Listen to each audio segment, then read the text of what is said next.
at all, knowing that you talked with us? Yes.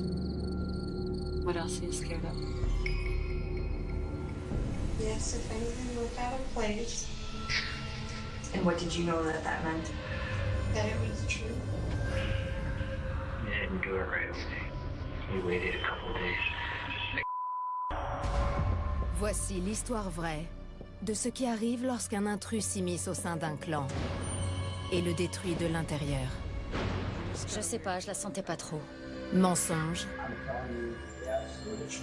trahison À ce stade, on ne sait pas où ça va nous mener. et meurtre. Une famille, c'est censé vous protéger, pas vous enterrer 6 pieds sous terre. Le diable est parfois tout proche. J'ai vu la vidéo. Ça tournait pas rond.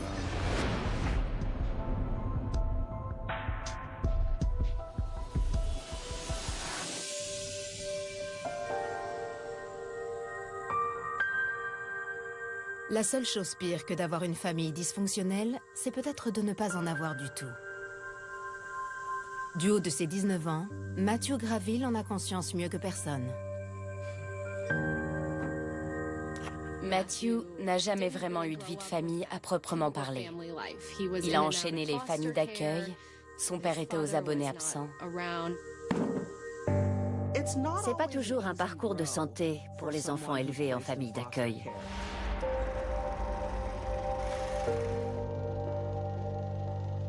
Quand Matthew est né, sa mère a été jugée inapte à s'occuper de lui. Avec Matthew, on a la même mère, mais on a été placés très jeunes. Elle s'est jamais occupée de nous. On n'a jamais vraiment pu tisser des liens normaux, parce qu'on n'a pas grandi ensemble. Hey, where are your spade shovels? Back inside aisle 4. J'en parle en connaissance de cause. La plupart des familles d'accueil te rappellent constamment que t'es qu'un pion et que tu dois t'estimer heureux d'avoir un toit sur la tête. Et c'est tout. Tu sais jamais trop à quelle sauce tu vas être mangé. Et tu peux que croiser les doigts.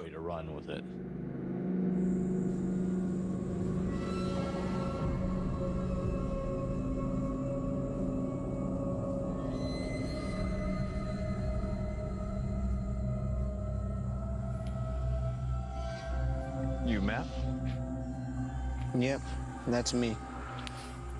You know who your father is? Dude, who are you? I'm your brother. Jeffrey Volgosberg, 19 ans lui aussi, a récemment découvert un secret qui est sur le point de bouleverser leur vie.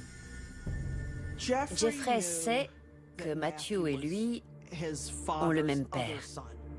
Mais c'est tout ce qu'il sait. Il sait qu'il a un demi-frère, mais il ignore tout de son parcours. Ils ont un point en commun, c'est que leur père ne s'est jamais occupé d'eux. So you've been in town a while? Yeah, I've been moving around house to house a lot. Jeffrey en a bavé lui aussi. Il explique à Matthew qu'il a servi en Irak et qu'il souffre de stress post-traumatique. Autant dire que ces retrouvailles sont majeures pour l'un comme pour l'autre. Ils ignoraient qu'ils avaient un frère et les voilà réunis. What's your mom like? She's really great. I think you're really gonna like her. Les familles d'accueil, ça change clairement ta vision des choses. Ça crée un vrai décalage. Pour autant, tu rêves que d'une chose, c'est d'avoir des relations normales. All right, come on. Walk me out.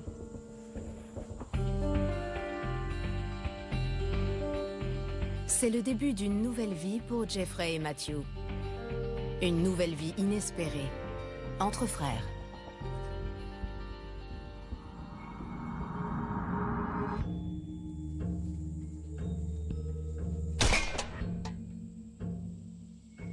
Jeffrey prend aussitôt Matthew sous son aile, même si dans les faits, il n'a que quelques mois de plus.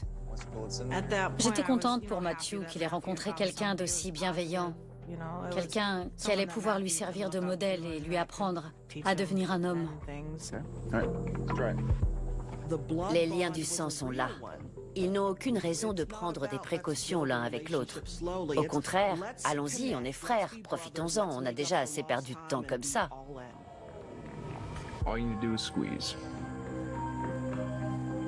Matthew a des difficultés pour apprendre.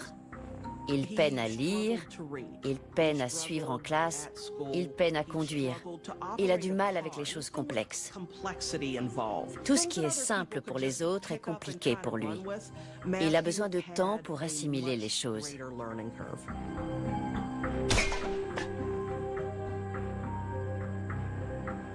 All right. I'll try with this. All right, same deal. Just no scope. All right. Hey guys, how's it going? Jeffrey n'a qu'une hâte maintenant qu'il a retrouvé Matthew. C'est de le présenter à sa famille qui se montre accueillante. Here's birthday guy right here, man. Yeah, how you feeling? Jeffrey est très proche de sa mère, Laura, dont il est le seul fils. Dans la famille, il y a aussi le grand-père, qui est vraiment un chic type, très bienveillant, et qui considère Matthew comme son propre petit-fils, malgré l'absence de lien biologique. Et puis, il y a Shannon, la femme de Jeffrey. Il n'y a pas longtemps qu'ils sont mariés, et Shannon est tout à fait ravie de l'arrivée de Matthew, le demi-frère de son mari, dans la famille. Elle m'a tout de suite bien plu. Une fille gentille, timide, qui s'entendait très bien avec Matthew. Elle était toujours aux petits soins pour lui, s'il avait un souci ou qu'il avait besoin d'un truc. Happy birthday to you. Matthew est accueilli à bras ouverts par toute la famille. Pas que par Jeffrey, mais aussi par sa belle-sœur et même la mère de son demi-frère.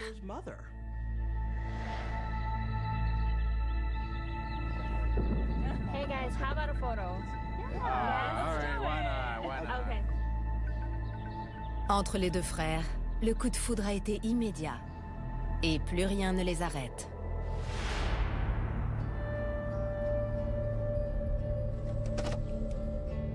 Welcome home, brother.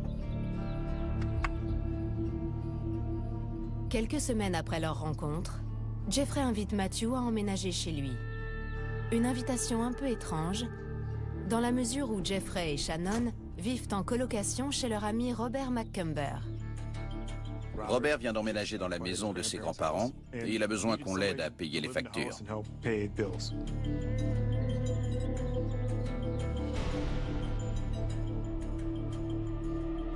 Rob? Matt. Robert, c'est quelqu'un qui peut avoir un côté très intimidant pour un jeune homme comme Matthew. C'est un chasseur, un gars de la campagne, assez taciturne. C'est pas quelqu'un qui parle beaucoup. Nah, he won't bite. Let me show you around. Ils forment une famille insolite, mais n'empêche que pour Matthew, c'est la famille la plus normale ou presque qu'il ait jamais eue. Ça se présentait bien pour lui. En général, je l'appelais 1 ou 2 fois par semaine. Et il n'y avait jamais aucun problème au début. Mais malgré ces retrouvailles pleines de bonnes promesses, Matthew ne tarde pas à voir ressurgir tous ces vieux démons. Il était encore à un âge où il se cherchait et où il essayait de trouver sa place. Le poids des vieilles habitudes et des vieilles fréquentations continue de peser sur lui, malgré cette nouvelle vie. Matthew a grandi sans réelle surveillance. C'est quelqu'un qui sort beaucoup, qui boit beaucoup, qui prend de la drogue. Et Jeffrey le connaît pas sous cet angle-là.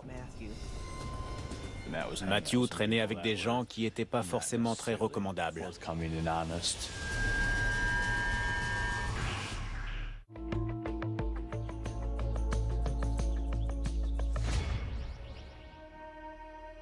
Au sein même de la famille, les choses sont également compliquées, notamment avec la mère de Jeffrey, Laura Gantry.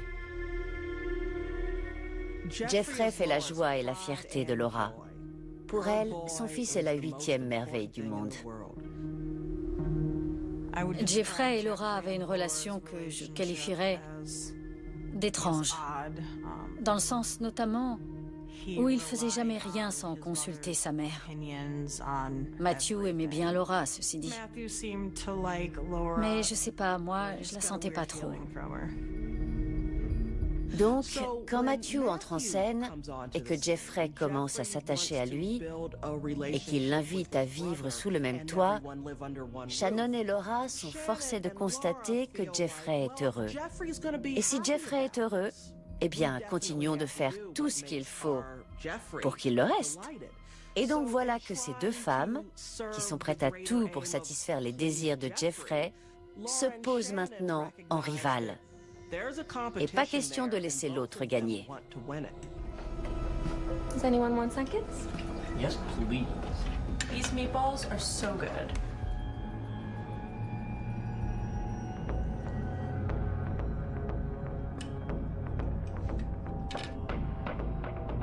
Venison really is better.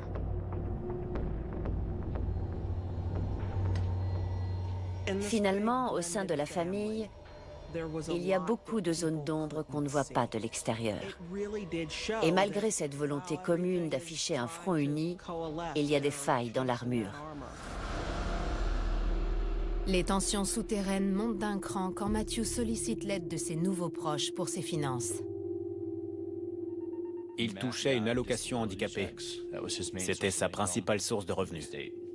Matthew a un léger retard mental et l'État lui verse une aide à ce titre. Tous les mois, il reçoit un chèque. Le problème, c'est qu'il est incapable de gérer seul ses comptes bancaires. D'où l'intérêt d'avoir un gestionnaire pour s'assurer que les factures sont payées, le loyer, le téléphone, les charges courantes, qu'il reste de quoi manger. Shannon et Laura, toujours portées à rendre service, proposent aussitôt leur aide à Matthew. Et c'est finalement Laura, qui est fonctionnaire dans un bureau d'emploi, qui est choisie pour gérer ses finances et son chéquier. Apparemment, Shannon l'a pas très bien pris. Mais comme d'habitude, elle n'a rien dit. Et c'est à partir de là que tout a commencé à déraper.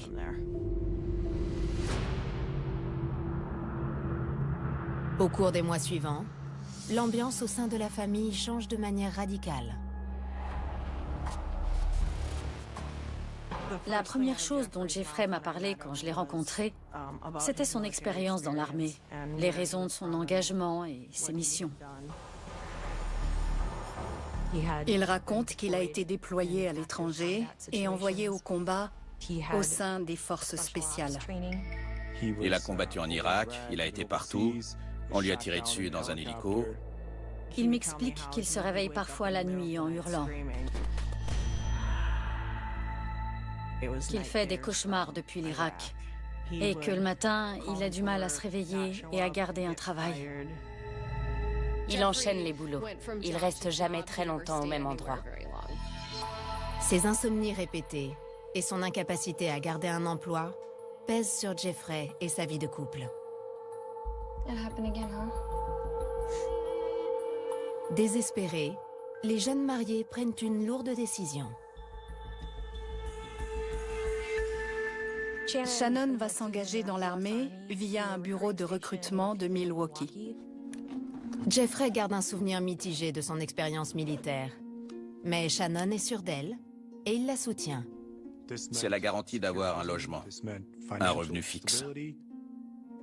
C'est aussi l'occasion pour Shannon d'échapper à sa belle famille, devenue étouffante. Disons qu'elle survivait, mais elle n'était pas vraiment heureuse, c'était évident. Elle est envoyée en formation à Fort Leonard Wood, dans le Missouri. Là, c'est parti pour 22 semaines. Tandis que Shannon découvre la discipline militaire, Matthew retombe dans ses travers. Il recommence à traîner avec des voyous. Il fréquente un groupe de délinquants qui a une spécialité. Ils vont dans les magasins pour voler des choses qu'ils rapportent dans la foulée et qu'ils se font rembourser en liquide. À cette période, Jeffrey se rend compte que Matthew utilise l'argent de sa pension pour acheter de la drogue.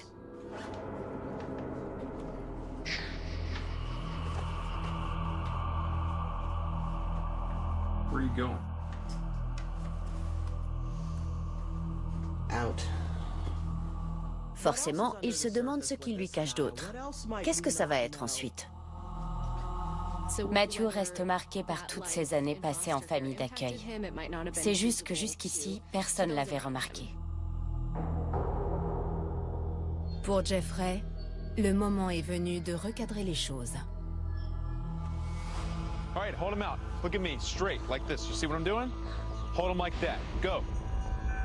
Jeffrey estime que Matthew a besoin de discipline et il décide d'en faire son affaire. Il forçait Matthew à prendre 12 canettes de soda dans chaque main et à garder les bras en l'air aussi longtemps que possible. 30 more seconds. J'ai demandé à Matthew pourquoi il jouait à des jeux aussi stupides et je lui ai dit « Tu vas te déchirer un muscle à force ». 32, 33.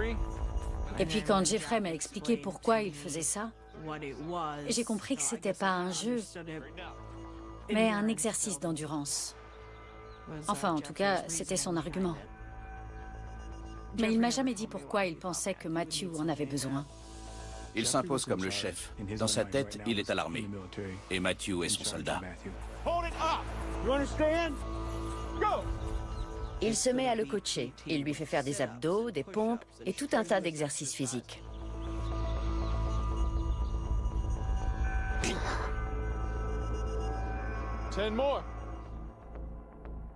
Jeffrey prétend que cette routine militaire n'est rien d'autre qu'une marque d'affection. Mais Matthew ne voit pas du tout les choses du même œil. Il trouve que son demi-frère dépasse les bornes et que ces soi-disant marques d'affection n'ont rien à voir avec des preuves d'amour.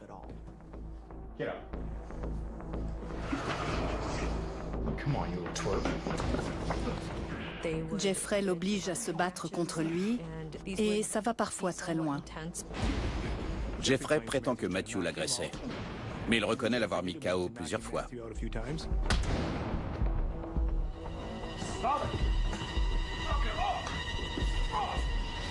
Robert est chez lui. Ses grands-parents lui ont donné cette maison dans laquelle ils vivent tous les trois. Et il les a à l'œil. Robert est obligé de jouer les arbitres. Il est obligé de s'interposer entre ses deux frères enragés et de fixer des règles, parce que c'est sa maison qu'ils saccagent avec leurs bagarres.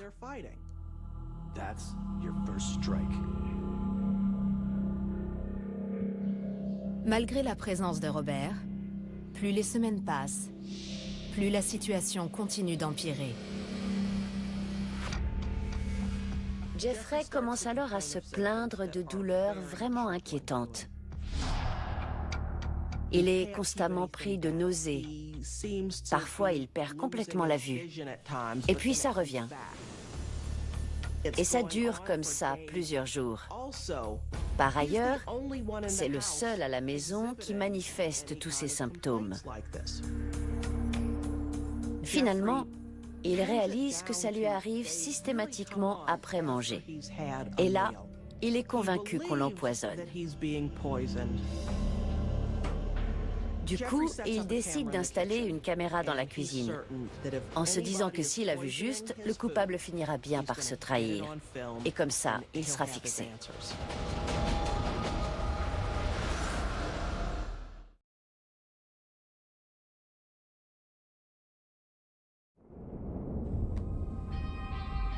Watch this. La vérité ne tarde pas à éclater sous la forme d'une vidéo que Jeffrey s'empresse de montrer à Robert, son ami et propriétaire. Sur la vidéo, on voit Matthew se diriger vers la cuisinière avec une poêle, puis casser des œufs dans la poêle, et puis on le voit verser le contenu d'un flacon dans les œufs. Jeffrey en est désormais convaincu. Son propre frère, son frère de sang qu'il a invité dans sa maison et qu'il a présenté à sa famille, veut le tuer.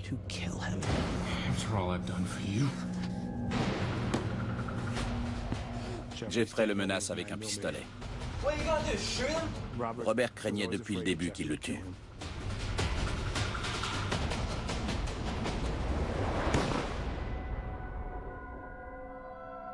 Et là, pour montrer qu'il ne rigole pas, il tire dans le plancher. Que les choses soient claires.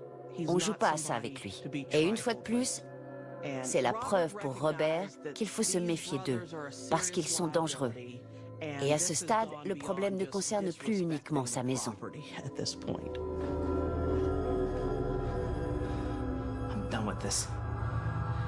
Il ne les met pas à la porte sur le champ, mais il leur dit clairement qu'ils vont devoir partir, et vite.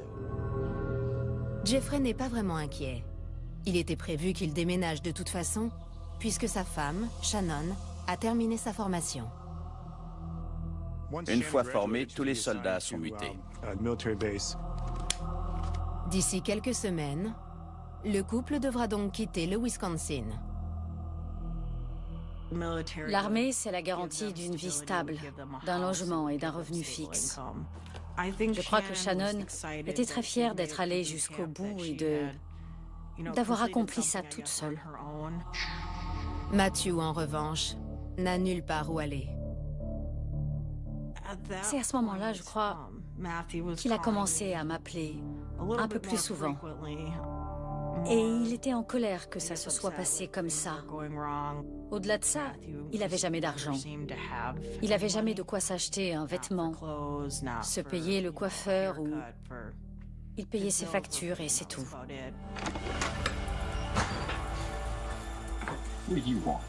J'imagine que pour Matthew, ça doit être très dur sur le plan affectif à ce moment-là.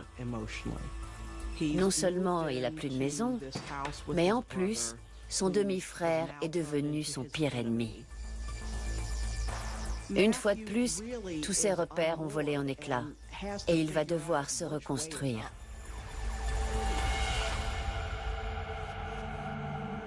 Malgré les circonstances, le grand-père de Jeffrey continue de veiller sur Matthew sans faire de distinction.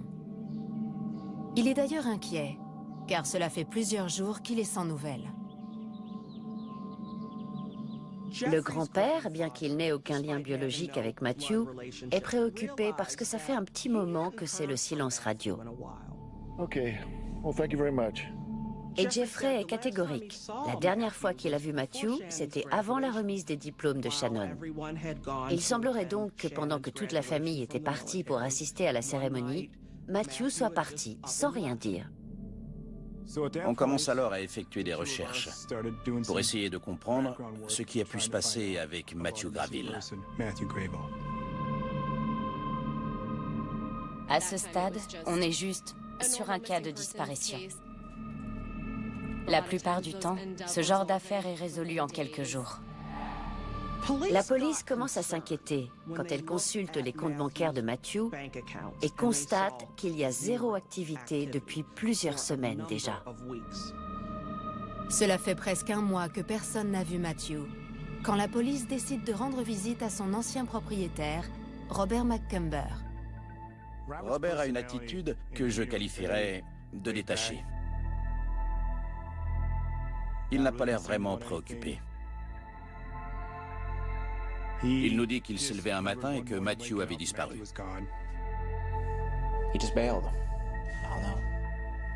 Et il ignore où il est allé. Entre-temps, Jeffrey a déménagé avec Shannon dans un autre état. Il est néanmoins très inquiet pour son demi-frère. Il m'appelle à plusieurs reprises pour me dire que Matthew s'est peut-être réfugié à la campagne, dans un autre comté, dans une grotte, où ils avaient l'habitude d'aller chasser. J'avais pas la moindre idée de l'endroit où pouvait se trouver mon frère. Mais Jeffrey et Shannon ont commencé à m'appeler 1 ou 2 fois par jour, quand c'était pas plus, pour me dire « Matthew a parlé de tel endroit une fois. T'as vérifié s'il y était ?» On colle des affiches, on distribue des tracts, on fait un communiqué de presse pour essayer d'obtenir des infos.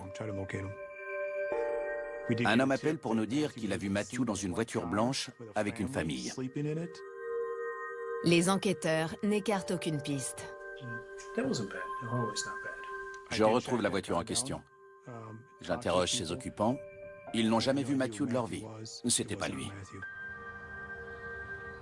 On explore tous les coins et recoins où dorment les sans-abri. On contacte un de leurs porte-parole qui nous fait faire le tour de tous les campements de fortune de Madison. Mais aucune trace de lui nulle part. Après plusieurs semaines de recherche, il faut se rendre à l'évidence. Matthew est introuvable.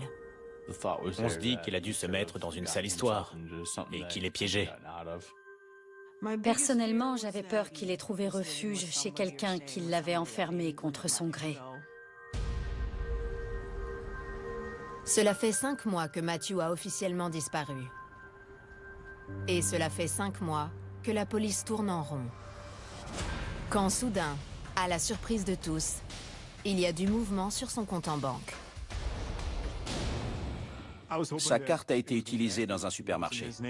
On va consulter les vidéos de surveillance et on va bien voir. Sur la vidéo, je reconnais aussitôt Laura, qui paie avec la carte de Matthew.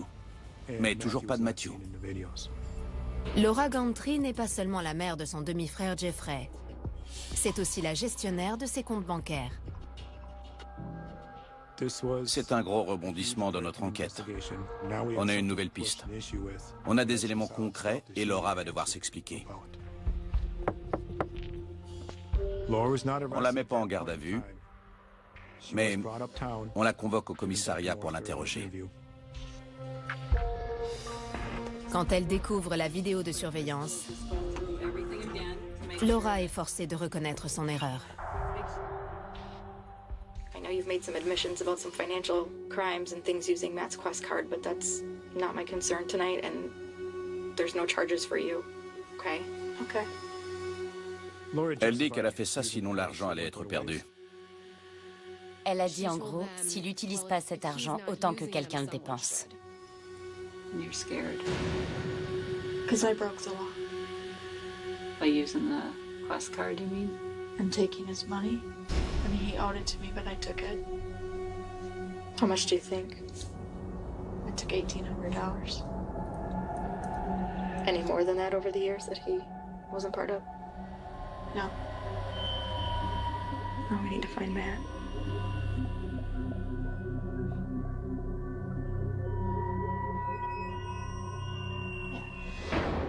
À ce stade, on ne sait pas où ça va nous mener. Ça reste encore une affaire de disparition. Et il nous semble évident que Laura a juste profité de la situation pour escroquer Matthew. What else are you scared of? That's it. Les enquêteurs l'interrogent ensuite sur la relation étrange de Jeffrey avec son demi-frère et le fait qu'ils vivaient tous les deux sous le toit de Robert McCumber. And do you know Bob to be a truthful person? I don't know Bob that well, but I really don't think he did anything. I know that when he and Jeffrey worked together, they weren't very nice to Matt. That's your first strike. I don't have any fear that Bob did anything. No. Or that Jeff did anything. I know Jeffrey didn't do anything. I know he didn't. And I don't think Bob did. Laura interpelle alors les enquêteurs sur le comportement dangereux de Matthew. He had this little video camera. Okay, a small. You know, I saw him cracking the eggs, making the eggs. Him meaning Matthew? Yes. And Jeff's allegations that he shared with you were that pubic hair and chlorine and peroxide were put in the food. But I couldn't tell it was pubic hair, but that's what I was told it was. Okay. D'après elle, Matthew est parti sur un coup de tête. Allez savoir où. Elle reste vague quand on interroge sur les habitudes de Matthew. Le témoignage de Laura a éveillé la curiosité des enquêteurs. Il convoque son fils. Your mom's doing okay from the last I talked with her. Which was when? Saturday. Ils veulent savoir si Jeffrey s'est disputé ou bagarré avec son demi-frère Matthew. But I wasn't letting him do drugs and drink all the time. Man, I let him drink. What do you want to do for drugs? Heroin, mostly. Marijuana. Did he do heroin? Yeah. Heroin? Was he doing it lately? Not that I know of. He brought it in the house once. I beat for it. Jeffrey semble prendre son rôle de grand frère très à cœur. C'est un mélange d'amour et de haine. Il nous explique qu'il voulait protéger Matthew en l'aidant à devenir plus fort. 10 more. Il nous sert l'image du grand frère bienveillant qui veut retrouver Matthew. Il invite alors les enquêteurs à s'intéresser de plus près à un autre membre de leur entourage. You've seen Bob, right? I've seen what he looked like. I've never met him. Have you? Yeah, I see Bob. He's a big boy. He's a big boy. Okay. Robert n'a jamais eu de problème avec la police. Il semble mener une vie tout ce qu'il y a de plus normal, jusqu'ici. Bob had this thing about people. He hated people. I mean, there were several times he beat the out of him. How would that be right for him? I told him, I said, Bob, get the out. He didn't say nothing. I yelled, I said, Bob, get the off my brother now or I'm gonna kill you. I'm telling you the absolute truth. I see there's a polygraph machine down there. I'd be absolutely willing to take one right now. Il rejette tout sur Robert. Je me dis qu'il s'est passé un truc entre eux. La thèse de l'homicide étant plus que jamais plausible, les enquêteurs convoquent Robert. Ma première impression, quand on commence à interroger Robert Macomber avec mes confrères de Madison, c'est qu'il est lent à répondre. Il est très nonchalant. Il ne montre aucune émotion. Au bout de 3 heures d'interrogatoire, la discussion prend un nouveau tournant. You know you need to do the right thing. Bob, look at me. Am I right? If I'm not, tell me. You gotta tell us about it, Bob. Can't keep holding it in. Je l'entends marmonner. Il va me tuer. Il va me tuer. Je lui ai demandé, qui va vous tuer, Robert?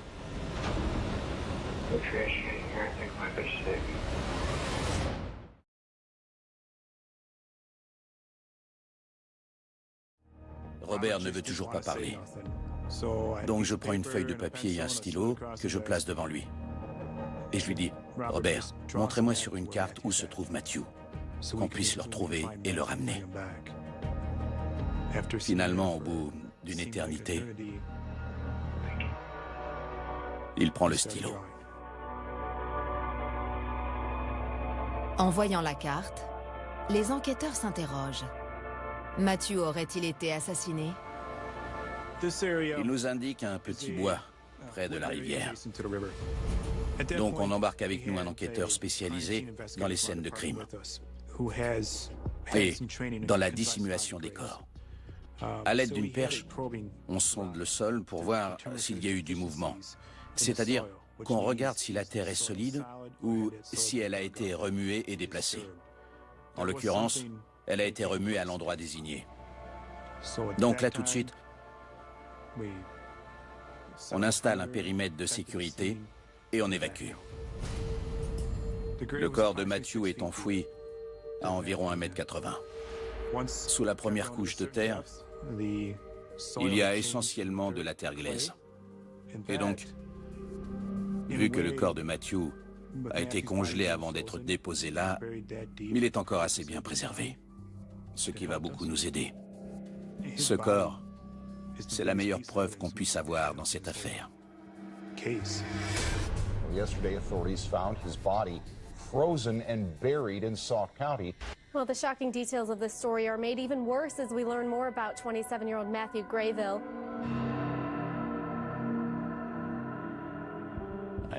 J'étais chez moi. Je venais de rentrer et je vois un flash info clignoter à la télé. Donc, j'ai appelé ma mère immédiatement, qui m'a confirmé. Et puis, je me suis mis à culpabiliser parce que j'avais pas appelé Matthew depuis plusieurs mois. J'ai pleuré. Et puis, je me suis dit que ça devait être une blague et que j'allais me réveiller le lendemain et que tout irait bien.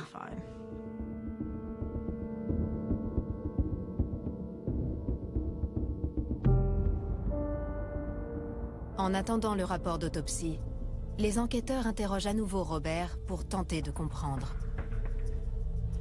Jeff beat his brother to death or beat him so severely he had to drug him and overdrugged him. mad unconscious when Jeff gave him meds? D'après Robert, il l'a frappé. Plus fort que jamais. Robert nous explique qu'il a le sommeil lourd, mais que ça l'a réveillé. Et puis, le silence est revenu, et il s'est endormi. Et quand il s'est levé le lendemain, Matthew était mort, sur le canapé.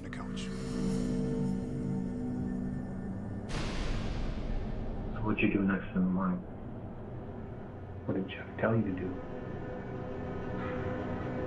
Jeff told me to put him in his freezer in the garage. Yeah, he would take care of it when he got home. He didn't do it right away. He waited a couple days.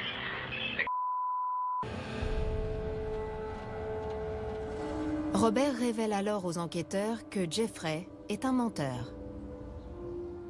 Jeffrey n'a jamais été engagé dans l'armée américaine, à aucun moment. On a interrogé plusieurs personnes de son entourage qui nous ont dit que Jeffrey leur avait affirmé avoir suivi une formation militaire. Mais on n'a jamais trouvé aucune preuve de ça. Et il semblerait que l'histoire de l'empoisonnement ne soit qu'une vaste supercherie. Jeff showed me a video, which I do not believe is real. Okay. It looked staged. He asked Matt to go make him some eggs, and Matt out there and made eggs.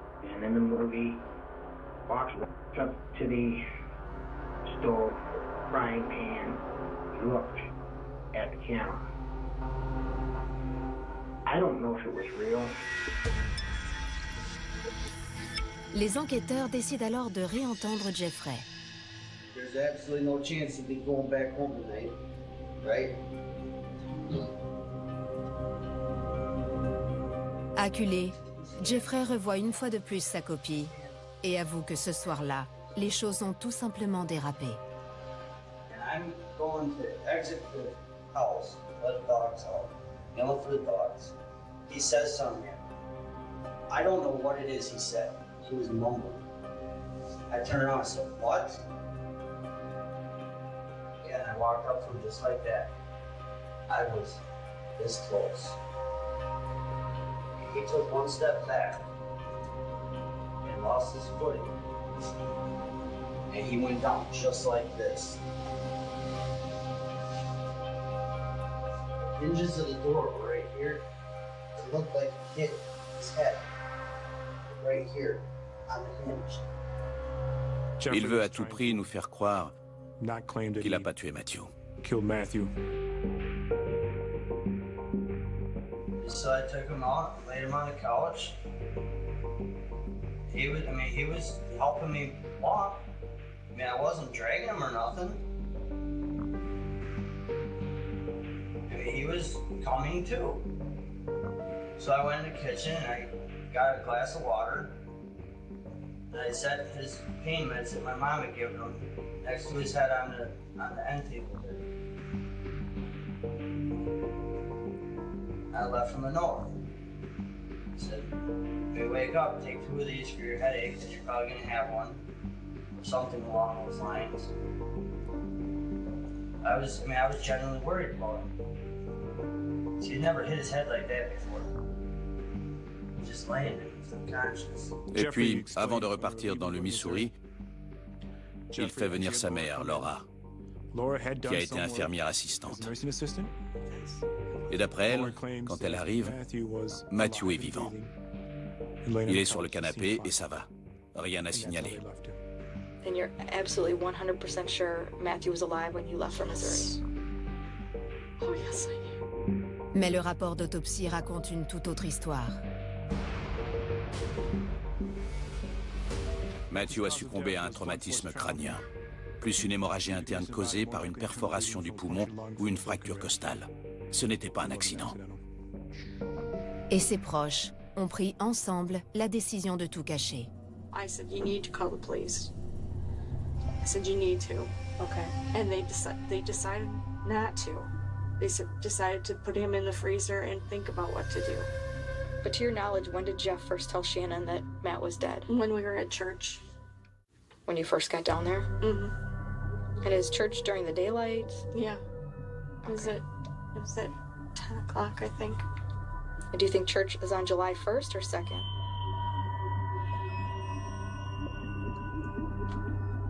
It was on July 1st because July 2nd was Family Day. And what did that mean, Family Day? Did you get to go on base? She got to spend the whole day with us. Off of base? Yeah. Okay. I forgot about Family Day. You weren't privy to the conversation between Jeff and Shannon, but... No, because I was with the kids keeping them away. Did Jeff tell you he was going to tell her? He told me that he went and talked to her privately. And you knew what was going to happen? I had a feeling. And when do you have a conversation with Shannon to confirm that she knows about what's going on? After that. How much after? Like, right after. Like, that same time frame? Yeah, because she just came up to me and gave me a big hug and a big sigh, and I kind of had a feeling.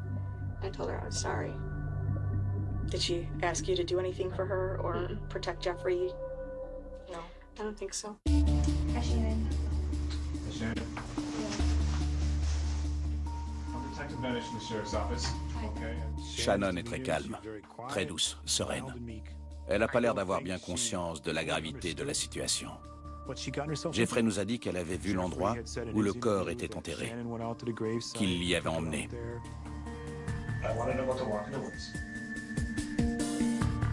Yes, if anything looked out of place, if there was anything that looked like it's been priorly dug or previously dug or whatever. And I said no. And what did you know that meant? That it was true.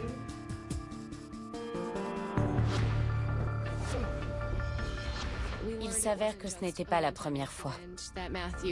Matthew était victime d'agressions de la part de son demi-frère depuis un moment déjà. Des agressions physiques et psychologiques. C'est vraiment une histoire tragique.